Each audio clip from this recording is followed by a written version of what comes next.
قاعد حنلصقهم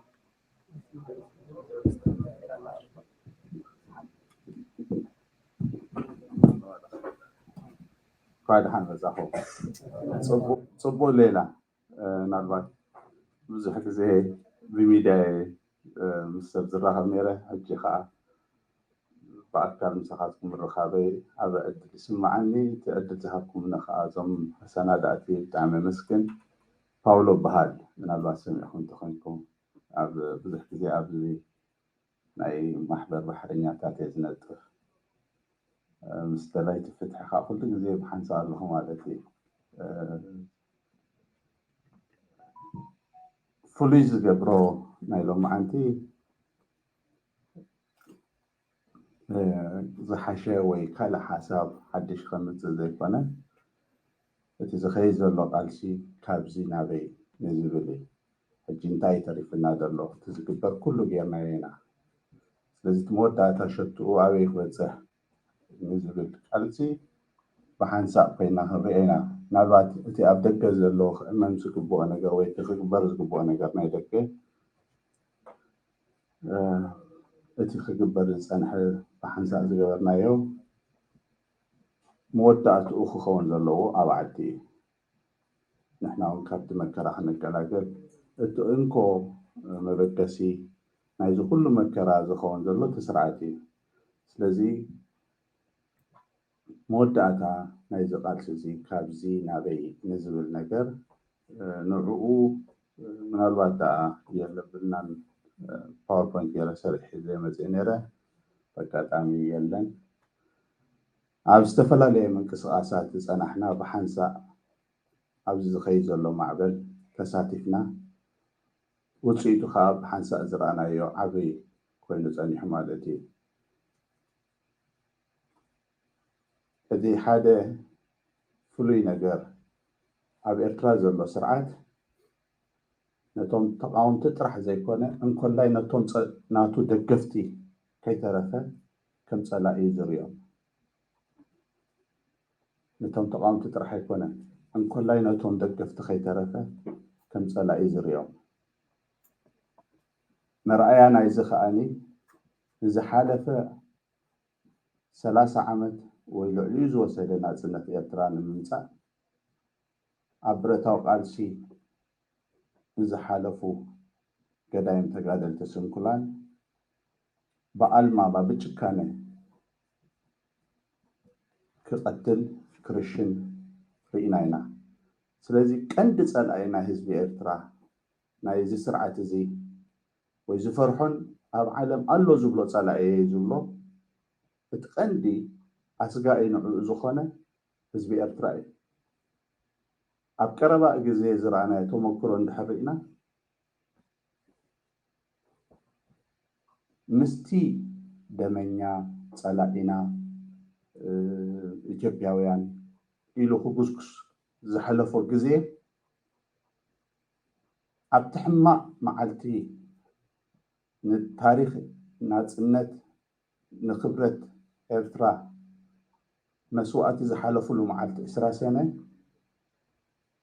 ምስቶም ደመኛታት ኢሉ ክነግረናን ከፃልኣናን ዝሓለፈሉ ግዜ ኣብታ መዓልቲ እቲኣ ሰላም ክእውጅ እንከሎ ምስ ኢትዮጵያ ምስ ህዝቢ ኤርትራ ግን ሰላም ኣያወጀን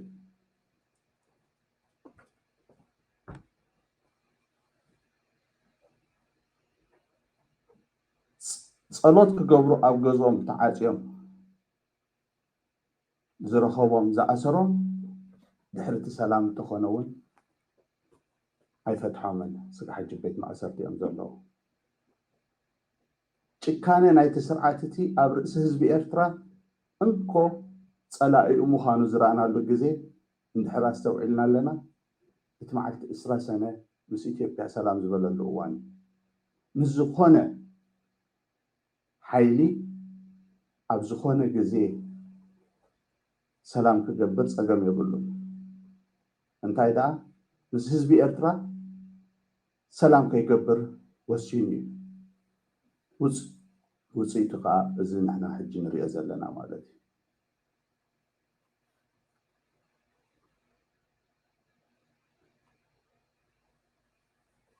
እቶም ደገፍቲ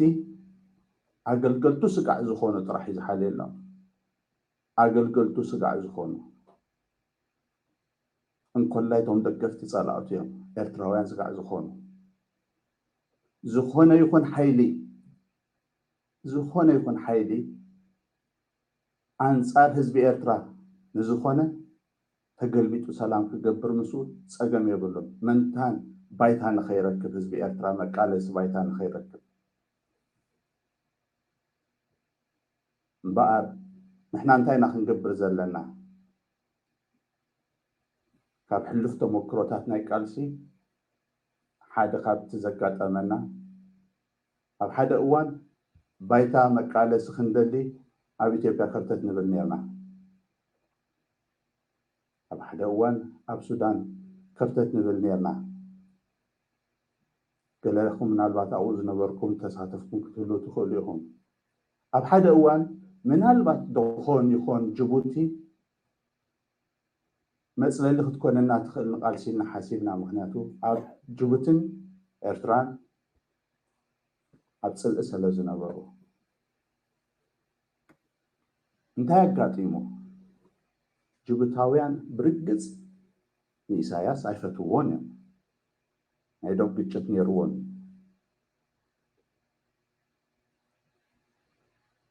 ንሕና ነዚ መዝሚዝና ባይታ ተረኸብና ኢልና ኸይድና ጅቡታውያን ነቲ ፀገም ናይ ኤርትራ መዝሚዞም ኣብ ረብሕኦም ከውዕልዎ መንታን ልዕሊ ኢሳያስ ጸላእቲ ናይ ህዝቢ ኤርትራ ኮይኖም እንታይ ኮይኖም ዳኣም ጅቡቲ ንኢሳያስ ዘይፈትዎ እንድሕር ኮይኖም እቲ ስርዓት ኣብ ኤርትራ ዘይፈትዎ እንድሕር ኮይኖም ጸላእቲ ደለይቲ ፍትሒ ኮይኖም ተረኺቦም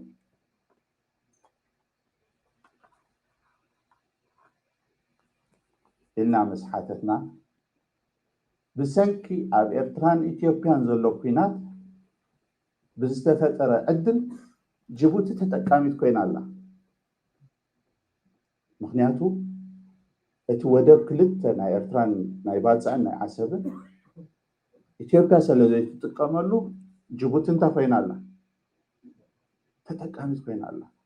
ስለዚ እንድሕር ተቃወምቲ ሓይሎም ንኤርትራ እንድሕር ኢሳያስ ገልቢጦሞ ጅቡቲ እቲ ካብ ኣብ ኤርትራ ሰላም ክመፅእ እዩ ስለዚ ኣብ ኢትዮጵያ እንታይ ክኸውን ኤርትራን ሰላም ክፍጠር እዩ እቲ ኢትዮጵያ ብጅቡቲ ትጥቀመሉ ዝነበረት ዕድል ክስእኖ ስለ ዝኾነት እንታይ ኮይና ረብሓታታ ስለ ትስእን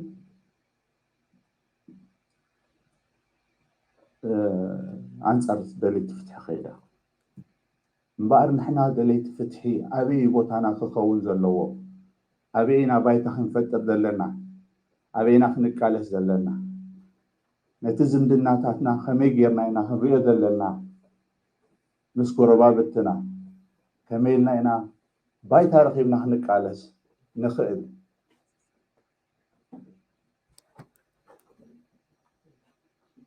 ኣብ ምልክት ሕቶ ኣትዩ እምበኣር ዝሓሸ ውፅኢታውን ዝኾነ ነገር ካብዚ ዝበልኮ ኩሉ እቲ መዕቆቢ ናይ ደለይቲ ፍትሒ ክኸውን ዘለዎ ሓደ እንኮ ኣማራፂ ኣብ ህዝቡ ጥራሕ ህዝቢ ክነቅሕ ኣለዎ ክውደብ ኣለዎ ኣብ ደገ ክነቅሕ ኣለዎ ኣብ ውሽጢ ክነቅሕ ኣለዎ ንሕና መዕቆቢና ክኸውን ዘለዎ ምክንያቱ እዚ ኣቀዲመ ክብሎ ዝፀናሕኩ ኩሉ እቲ ዝምድናታት ዝኸይድ ኣብ ረብሓ ዝተመርኮሰ እዩ ንሕና ክንሕይል ዘለና ኣብ ህዝብና እዩ ንቕሓት ክነምፅእ ዘለና ኣብ ህዝብና እዩ ክንዕቀብ ዘለና ኣብ ህዝብና እዩ እምበኣር እዚ ቃልሲ እዚ ካብዚ ናበይ ንዝብል ሕጂ ኣብ ውሽጢ ዓዲ እዩ ክኸውን ዘለዎ መወዳእታ ንውሽጢ ዓድና ክንኣቱ ምስ ህዝብና ኣብኡ ክንዕቀብ እዩ ዘለና ለውጢ ኣብ መወዳእታ ክኸውን ዘለዎ ኣብ ውሽጢ እዩ እንተዘይኮይኑ ኩሉ ግዜ እንዳተወዳደበን እንዳሓየለን ፋሕ ከብለና ክፍትን እዩ ዓብ ውፅኢት ኣብ ቃልሲ ናይ ኤርትራ ዝተረኣየሉ تزعبه وصيت እዚ ናይ መንእሰይ ምንቅስቃስ እዩ መንእሰይ እንተዘይነቂሑ እንተዘይስተውዒሉ ካብቲ ዝሓለፈ ቃልሲ እንተዘይተማሂሩ ግን ነዚ ዝኸይ ዘሎ ምንቅስቃስ ፅባሕ ንጎ ፀላኢኻ ክዕድጎ ይኽእል ብኸመይ ኣብዚ ሰዓት እዚ ኣብ ኤርትራ ልዕሊ 16 ሃገራት ትካላት ናይ ወፃኢ ናይ ማዕድን ሽርክነት ምስ ኤርትራ ኣለዎ 16 ልዕሊኡን ኣብ ደገ ዝቕመጡ ደገፍቲ ስርዓት ዜግነቶም ኣሜሪካውያን ዜግነቶም ካናዳውያን ዝተፈላለየ ዜግነት ዘለዎ ምስተን ናይ ወፃኢ ትካላት ብርክ ኣለዎ እዘን ሃገራትን እዘን ትካላት እዚኣተን እዞም ደገፍቲ ኣብ ኤርትራ ንዘሎ ማዕድን ኣብ ምምዝማዝ ግደ ኣለዎም ስለዚ እዞም ትካላት እዞም ሃገራት እዞም ውልቀ ሰባት ናይቲ ስርዓት ኣብ ስልጣን ምህላው ረብሐኦም እዩ ረብሐኦም ክሳዕ ዝኾነ ከዓ ስርዓት ከይሰለ ዘይደልይዎ ዝኾነ ዓይነት ምንቅስቃስ ኣብ ዝህልወሉ እዋን መንታ ናቶም ረብሓ ከይትንከፍ እንታይ እዮም ክገብሩ ዝደልዩ ፋሕ ከብሉና እዮም ምክንያቱ እዚኦም ሰማዓት ገንዘብ ሚነራል ናይ ዓድና ፀጋታት ናይ ዓድና ዝምዝምዙ ዘለዉ እንታይ ደኣይ ክኸውን ዘለዎ ኣማራፂታት ናህና ናይ ዝተቓላሲ ሓይሊ ውዳበ እዩ እዚ ሓይሊ እዚ ሓይሉ እንድሕር ፅባሕ ንኳ ኣብ ኤርትራ እንድሕር ኣትዩ ነቲ ንሶም ክረኽብዎ ዝኽእሉ ጥቕምታት ከስእኖም ስለ ዝኾነ ብዝተኸኣለ መጠን ወይ ደጊፎም ተኺሎም ከጥፍእዎ ወይ ከዓ ደጊፎም ሒዞም ኣትዮም እቲ ረብሓታት ናቶም ንኽቕፅል ንኽገብሩ ኣብ ጠረጴዛ ክመፁ እዮም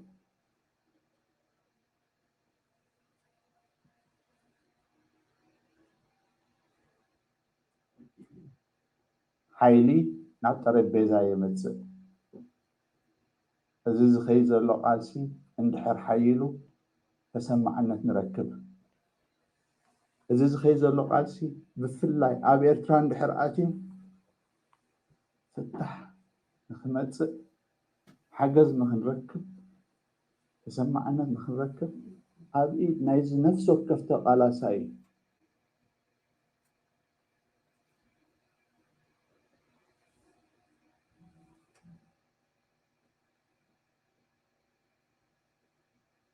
እምበር ንሕና እንቅፋት ክኸውን ዝኽእል እንታይ እዩ ኣብ ውሽጥና ኣብ ውሽጢ እዚ ተቓላሳይ ተቓለስቲ መሲሎም ብምእታው ብሃይማኖት ዓሌት ኣውራጃ ኩሉ እቲ ንሰምዖ ኣብ ሚድያታት ሙሉእ እንዳተባሃለ ክሽርሸር እዩ ዝፍተን ስለዚ ንሕና እንታይ ኢና ክንገብር ዘለና እቲ ስርዓት ክፈጥሮ ካብ ዝኽእል ነቕዓት ኩሉ ብንቕሓት ጥራሕ ኢና ክንወፅኦ ንኽእል ኣብ ዝኾነ ሰዓት ርግእ ኢልና ነቲ ዝሓለፈ ቃልስን ዝገበርናዮን ገምጊምና ሕጂ ኸ ናበይ ብኸመይን ዝብል ነገር ክንመርሕ ፕሮግራማት ክነውፅእ እንተዘይክኢልና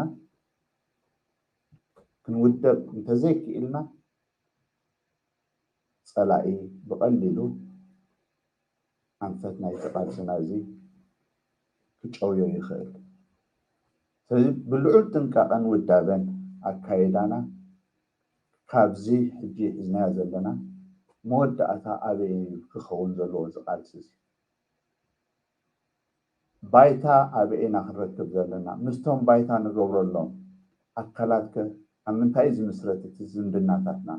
ተዓንተ ወይ ቅድም ኣቢለ ዝገለጽኮ ዝምድና ናይ ጅቡትን ተቓለስቲ ውድባትን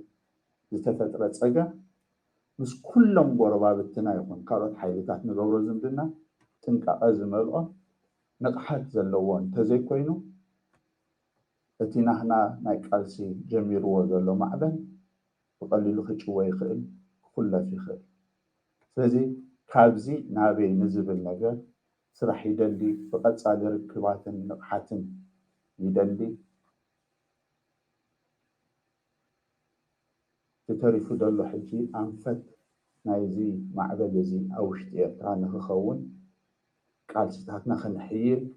فقط صالن لا ترخابنا أوالاتنا خنحيل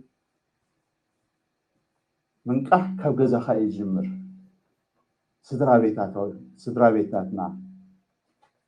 هبابينا عروختنا كاو نوشت عدحنا خنقاتو من قدتات